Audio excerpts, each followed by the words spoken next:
This week, prosecutors grilled Major Nancy Evans about her management of the jail during the inquest into Terrell Thomas's death, from her lack of academic training to her understanding of department protocol. It certainly indicates to you shall not destroy evidence, does it not? Absolutely. Evans testified she knew there was surveillance video of Thomas's 7-day stay at the jail, including video of staff turning off the water to his cell, but she failed to preserve that evidence. I didn't order it to be done, and I wish I would have. This isn't the first time Evans' management skills have been the focus of prosecutors. Milwaukee County Sheriff now confirms a rising star in his administration is now at the center of a criminal investigation. In 2012, she was investigated for misconduct in public office. Investigators learned Evans had a 10-year extramarital relationship with a man she hired to do some remodeling in her jail offices.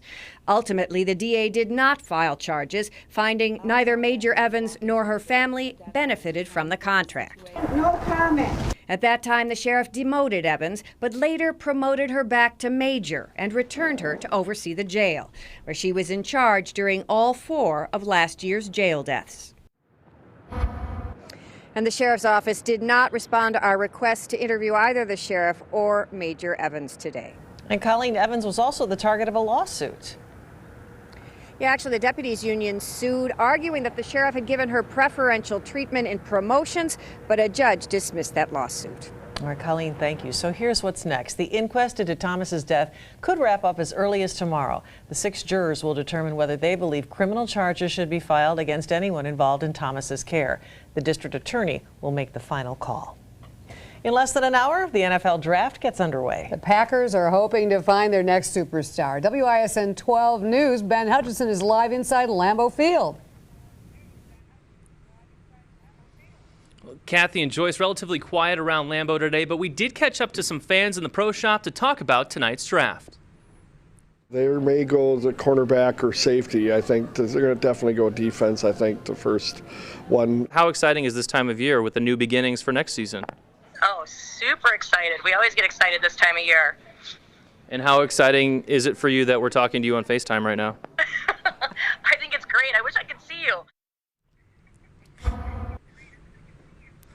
That was a predictable answer. Just kidding. She was a great sport. We will have more on the draft later on in sports. In Green Bay, Ben Hutchison, WISN 12 News. Right, Packers fans from far and wide. Thanks, Ben. Thrust into the spotlight because of his older brother, JJ. Tonight, Pewaukee's own TJ Watt could make history of his own.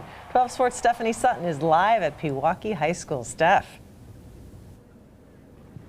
Hey there, Joyce. TJ Watt could become the 3rd player from this school to be drafted in the 1st round in the last 2 decades. In the future, NFL linebacker has come a long way from being just JJ's little brother.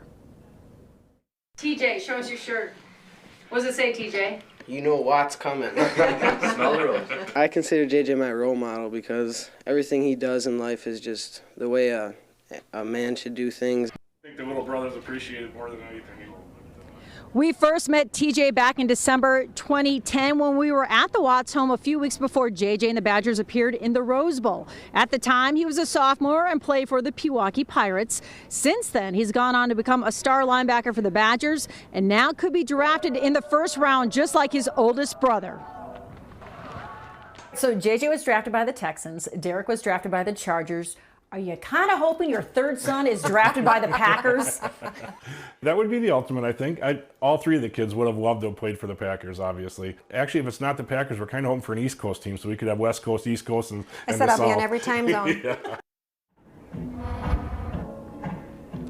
That was Mom and Dad Watt. Their other son, Derek, was drafted by the Chargers last year in the 6th round. Now, TJ is spending draft night with close friends and family, and we hope to hear from him right after he's picked, whether it's the Packers at 29 or another team. Live from Pewaukee High School, Stephanie Sutton, back to you. You got to wonder how he's feeling. It's got to be a nervous time. Do you have a handle on, have they shared with you how they're doing today? Well, Joyce, I've been texting back and forth with Connie Watt today, TJ's mom, and she says they are nervous and anxious, but ever so proud, as they should be. Live in Pewaukee, back to you. An exciting time for sure. Thank you, Steph. Our live coverage from Lambeau continues tonight at 10. We will bring you the Packers pick. Then tune in Saturday at 6:30 for a special draft edition of Big 12 Sports Saturday. Dan and Drew return to break down the Packers picks and look ahead to next season. Oh, I bet you've said this today. What a difference a day makes. Cold and dreary around here today. This is a live look outside. Chief Meteorologist Mark Baden is here. And Mark, we're going to stay cool. And that's not cool in a good way. That is cool in a cold way. And it's not just the cool temperatures, it's also that we have more rain moving in. Not necessarily a whole lot for this evening, a couple of scattered showers here and there. Live look outside. Look at that wind chill down to 38. At this time last night, we were still in the 70s. You can see those very light scattered showers dotting the skies. This is not much more than a sprinkle or two. That will continue for the next hour or so. But for the most part, we're just dealing with cloud cover. And you can see the temperatures hanging on into the 40s as we head throughout the night with wind chills in the 30s when our next round of rain moves in, coming up in Weather Watch 12. Thank you, Mark. New tonight, a call for Milwaukee police to change how they handle domestic violence cases involving their own employees. Members of the Common Council sent a letter to Police Chief Ed Flynn and to the Fire and Police Commission asking for a copy of their revised internal policy on employee-involved domestic violence. The department began reviewing that policy after a Milwaukee police officer shot and killed his wife last month and then turned the gun on himself. New reports from the medical examiner released today reveal that the officer shot his wife 8 times in the kitchen of the family's home at 97th and Goodrich in March using his department-issued gun.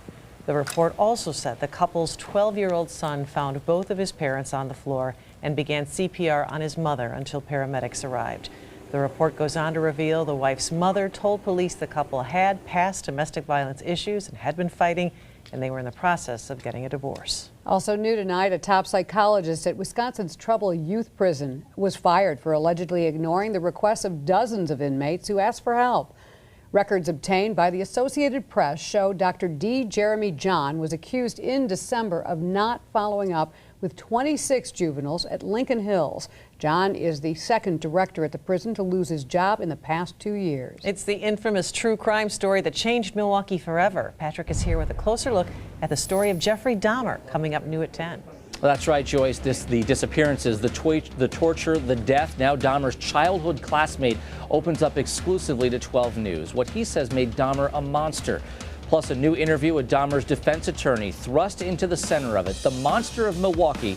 25 years later, 12 News takes a closer look at the Dahmer legacy. That's coming up tonight at 10 o'clock. And still ahead, new at 6. We've all felt the bumps and the dips driving and riding along the streets of Milwaukee.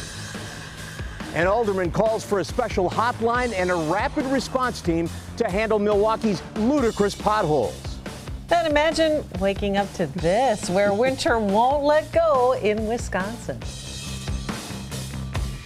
Stay safe from the storm with severe weather alerts. Download the 12 News app.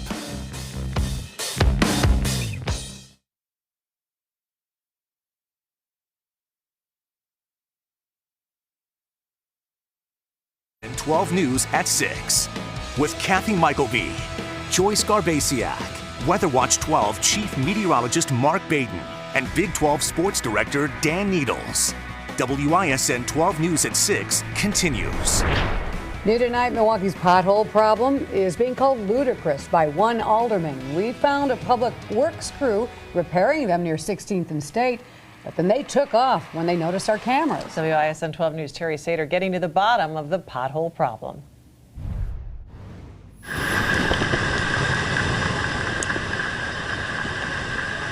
You're along for the rough and tumble ride on one of Milwaukee's many pothole-ridden streets. It makes driving our city streets all that more difficult. Alderman Khalif Rainey says, like everyone else, he's been dodging the vast minefields of potholes he says are reaching ludicrous levels. It's my hope that we could provide a rapid response to the pothole issue here in the city of Milwaukee and have DPW come up with a strategy to address these issues expeditiously.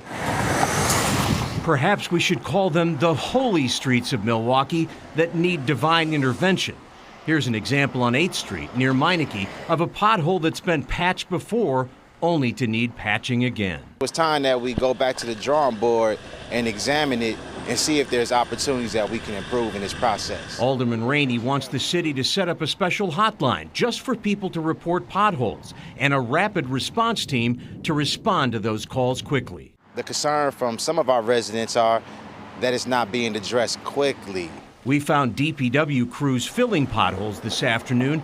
In this case, the city workers took off shortly after we arrived. There's a lot of filling left to do.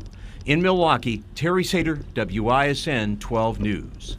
Leaders of the Department of Public Works tell 12 News they had 20 crews working on this today. The city is encouraging residents to call 286-CITY to report potholes.